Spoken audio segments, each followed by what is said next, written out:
Hi friends, kids lunch ಬಾಕ್ಸ್ಗೆ simple rice bath recipe ಒಮ್ಮೆ try ಮಾಡಿ. ಟೇಸ್ಟಿಯಾಗಿರುತ್ತೆ ಹಾಗೂ ಈಸಿಯಾಗೂ ಮಾಡ್ಬೋದು. ಇದಕ್ಕೋಸ್ಕರ ಒಂದು ಪ್ಯಾನಲ್ಲಿ ಹೋಲ್ ಗರಂ ಮಸಾಲ, ಇಲ್ಲಿ ಇಂಗ್ರೀಡಿಯೆಂಟ್ಸ್ ನಾನು ಏನೇನು ತೋರಿಸ್ತಾ ಇದ್ದೀನಿ ಇವನ್ನೆಲ್ಲ ಡ್ರೈ ರೋಸ್ಟ್ ಮಾಡಿಕೊಂಡು ಒಂದು ಕುಟಾಣಿ ಕಲ್ಲಲ್ಲಿ ತರತರಿಯಾಗಿ ಕುಟ್ಕೋಬೇಕು, ಅಥವಾ ಮಿಕ್ಸಿ ಜಾರಲ್ಲೂ ಹಾಕ್ಕೋಬೋದು.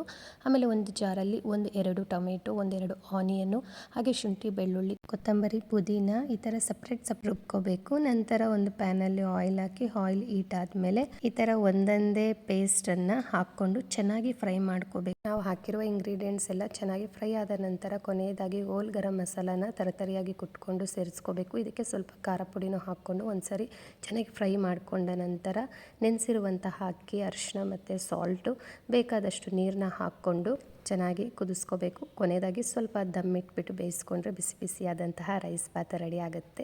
ಒಮ್ಮೆ ಟ್ರೈ ಮಾಡಿ ನೋಡಿ ಫ್ರೆಂಡ್ಸ್, ಹೇಗೆ ಬರುತ್ತೆ ಅಂತ ಹೇಳಿ ಕಮೆಂಟ್ ಮಾಡಿ ಹೇಳಿ. Thank you for watching.